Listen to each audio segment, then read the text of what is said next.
Good afternoon, everyone. It's Natasha Hawker from Employee Matters, and we've decided to try and do something a little bit different. We're going to call these interview blogs, and what we wanted to do is to connect you, our clients, with valuable information and education. And one of the things we know that is coming around the corner for you very shortly is Single Touch Payroll. So this is coming in 2018 and 19, and it involves government real-time access to your payroll records. But I am not the expert in this space. So in order to give you the latest and greatest information, I've asked a friend of mine to come along and chat to you.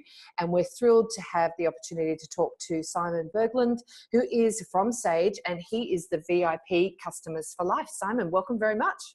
Thanks for having me, Natasha. My pleasure. Now, we've got some questions for you, and I'd love to get your expertise because I have to admit, I don't know enough about this myself, so I need to get across this. But before we get into the nitty-gritty on Single Touch Payroll, tell us about your role at Sage and what do you mean by Customers for Life? Well, the Customers for Life teams are responsible for devising and delivering experiences that help us both understand the level of success with our solutions and where they want to go in the future. From those experiences, we can collaborate on an actual plan to further that success. And of course, as you've already said, for our payroll customers at this time, that really means empowering and enabling them around the transition to the ATO's STP reporting paradigm. So it sounds to me like it is that life cycle of the client. You want a very intimate relationship with your client from, start to finish and everything in the middle. Well, the customer experience is a component of Customers for Life, but yes, it starts from how aware are we of making sure that the messaging we're conveying in our marketing is consistent with what we actually deliver, all the way through to a year, 2 years, 3 years later when we're looking to renew their business with us. So there has to be a consistency there. And a question I always love to ask, what do you love about what you do? I love solving problems, and I can assure you that any relationship that is based on multiple contact points with the customer, it has its problems that need to be addressed. Sounds like you're a creative problem solver. Yes, much to my wife's chagrin. She just wants to talk about it. She just doesn't necessarily need me to solve it. I know how she feels. So let's get on to the nitty-gritty about this. So tell me, what is Single Touch Payroll and why do employers need to be aware of this? Right. So Single Touch Payroll reporting is a federal government initiative that's essentially designed to streamline business reporting obligations, enabling employers of people to report payments such as salaries, wages, pay-as-you-go withholding, superannuation information, etc., directly from their payroll solution at the time they pay employees. It's actually a legislated requirement now, so employees really need to make sure that they are aware and preparing for these obligations. Yeah. So does it cover all employees or employers in the marketplace, rather?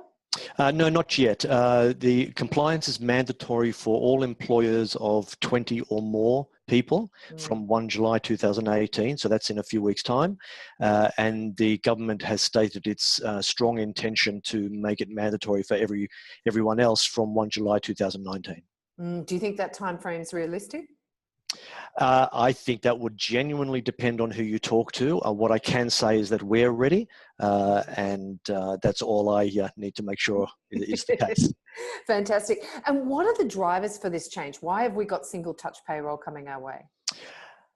That's actually quite a complex question, but I think you could essentially distill it down into two reasons. When the federal government last investigated this particular dynamic, they discovered that there's approximately $5.6 billion in unpaid superannuation owed by Australian employers to its employees. Needless to say, that's problematic in an aging population. And the second main reason is that the government really wants to know in real time when someone qualifies for unemployment, no longer qualifies for unemployment benefit. Are they getting their taxation records correct? Is the superannuation correct, etc.? So it's really around making sure that employers are doing the right thing. And I imagine, and I think a lot of employers aren't really aware of their record keeping obligations from a legislative point of view. But I imagine this could potentially make that part of their job easier. It is intended to make their life easier. So in the Sage way of solving this reporting obligation, it's automated. So when they pay their people, the right information heads off to the ATO. So what are some of the other advantages or benefits for business owners as we move to a single touch payroll? Yeah, it's really around streamlining of their administrative burden, right? So you've got your risk issues, which is around getting it right, but it's also around streamlining administration. So in essence, there are probably four main advantages for employers. And that is that they'll have the PAYG withholding pre-filled by the ATO onto their BAS. Yep. Employers will no longer be required to submit an annual PAYG report to the ATO. They will no longer need to provide payment summaries to employees who have MyGov accounts. Yep. And new employees will also have the option of completing TFN declarations and super choice forms online before they actually start with their new employer. And I think, from my perspective as a business owner, they're all good changes because, what we're hearing from the small business community is we need less red tape. We need to make this easier. We're spending all of our time trying to administratively run our business when we actually need to be working on the business rather than in it. So I think that will resonate. What about some of the challenges? What do you see our business owners being challenged by in terms of getting ready for this big change? I think with any major change, the main challenge is really the change management process itself and the fear of not knowing what you don't know. That's always the main area of concern. I suppose to that point, what we at Sage have tried to do is be very inclusive of the information that we're providing to our customers as we assist them on this transition. So at an operational level, STP reporting organisations need to be informing their employees of the strong preference for creating a MyGov account. They need to be updating their documented payroll reporting procedures, especially if they are ISO 9001 certified, by the way, because that'll have its own set of change management obligations. And in essence, we have pulled together a portal for our customers, and quite frankly, it'd be useful for those that are not Sage customers, but a portal that pulls together information from all sorts of sources, be it ourselves or the ATO or industry bodies, etc. So it sounds like you've distilled that into something that's able to be bite-sized chunks. Well, we've distilled access to that information because the information itself comes from other parties in addition to Sage.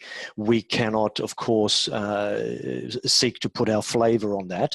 So we provide at that portal access to the information at the right place, be it ATO or anywhere else.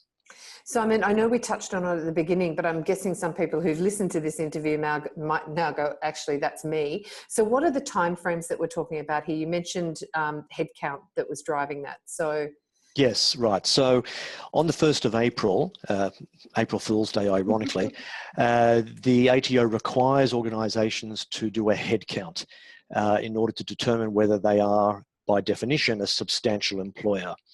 If that headcount does define them as a substantial employer, then they must comply with STP reporting by 1 July 2018, in a few weeks' time. So we have pretty much invested 3 years worth of development into the way we are solving this problem for our customers.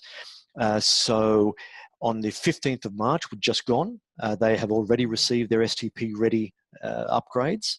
And then very soon we will be entering on probably the second week of April, a whitelisting process with the ATO. And what that process is to ensure that the ATO agrees that our solution is compliant with their requirements. And from that point forward, we will move from being STP ready, as we are today, to being STP compliant. And at that point, we can then begin rolling out the credentials for our customers to begin reporting via STP. Great. Simon, some of our listeners, the reality is they're probably hearing about this for the first time. So what is your best advice for business owners who are in that position and had not heard about STP? What advice do you have for them? Well, regardless of whether they're a Sage customer or not, they really need to reach out to their payroll software provider first to make sure that they are or are not going to be provided with a compliant version of the software. If they are not, then they need to either apply for a deferral with the ATO of their own individual compliance with that piece of legislation, or the payroll supplier themselves must have applied for a deferral for their entire solution stack. Now, the ATO is already on record saying that there will be no mass deferrals allowed.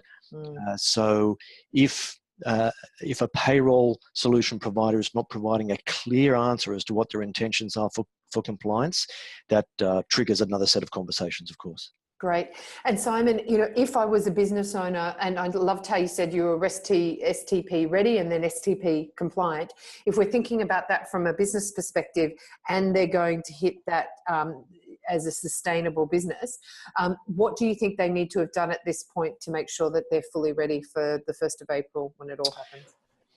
Okay, so that will obviously differ depending on the way that their payroll is being delivered. So are they using on-premise software, cloud-based software, an outsourcing service, etc.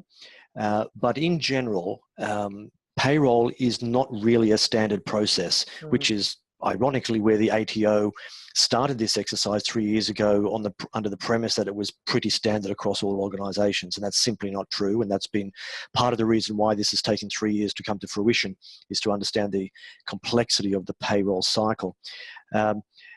There are many types of pay events that are subject to ST reporting, so it's critical that a payroll professional reaches out to their software vendor first to understand how they will be collaborating with them to get them to a place of compliance.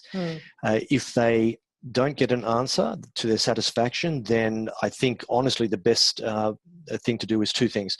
Visit the ATO Single Touch Payroll site. It's very easily found on their website. Yeah.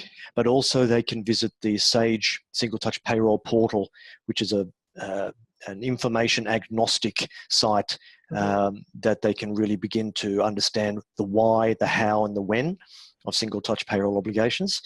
And that's a very simple address for your listeners. That's www.sage.com/au/STP. And at that resource, they can also perform a self-assessment to see how ready they really are. Brilliant. Well, look, that has given me a wealth of information. I've learnt stuff that I didn't know. So I really thank you. If there was one thing you could leave our listeners with, what would you share with them? Don't leave it till the last minute. The devil is always in the detail. You don't know what you don't know, and there might be something about your payroll practice that does need to be accommodated in the transition period. So getting onto it early to at least prepare yourself. You may not necessarily choose to report by Single Touch Payroll prior to 1 July, but you must at least be sure that you're ready to do so by 1 July. Excellent. And Simon, I'm guessing some people might want to get in touch with you as a result of us catching up today and the great information you've shared. What would be the best way to reach out to you? If they go to that portal, there is a contact on the contact mechanism on that page, and it will eventually reach me, so brilliant. I can respond as appropriate. Brilliant. Simon, it's been brilliant having you here today. Thank you so much for taking the time out of your very busy schedule. I know we've had lots of trouble trying to catch up, and that's my fault, but we're thrilled that you've been able to join us this afternoon, and thanks for your time. No, it's my pleasure.